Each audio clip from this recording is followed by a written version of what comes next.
Кийинки сөз Мамасадыков Замирбек Душалиевичке берилет. Рахмат, төрага. Саламатсыңарбы, урматтуу коллегалар, урматтуу Алмаз Акынжанович.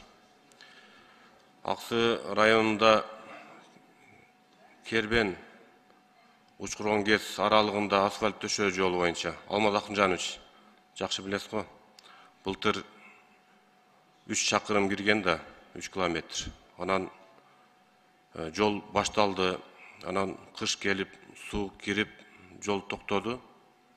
Ушуну быйылкы жылы жолдун курулушун эртерээк баштасак, мына былтыр министр быйыл 3 чакырым, келерки жылы 5 чакырым киргизебиз деген, ушул быйылкы жылга ушул 8 чакырым асфальтты эртерээк баштасак, Алмаз Акынжанович. Ушу көзөмөлгө алып, протоколдук тапшырма берсеңиз, урматтуу төрага. Экинчи маселе, Талас облусунан кайрылуу келиптир. Бакай Ата районунун Кең Арал айыл өкмөтүнүн тургундары жеке үй курууга 2019 жылы жер бөлүп берилген дейт. Бүгүнкү күнгө чейин жердин документтери жок дейт. Кызыл китеп берилген эмес.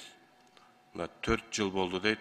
Кадастр жаз келсин, күн жылысын деген шылтоолорду айтып, бүгүнкү күнгө чейин үйдүн документтери жок дейт Алмаз Акынжанович.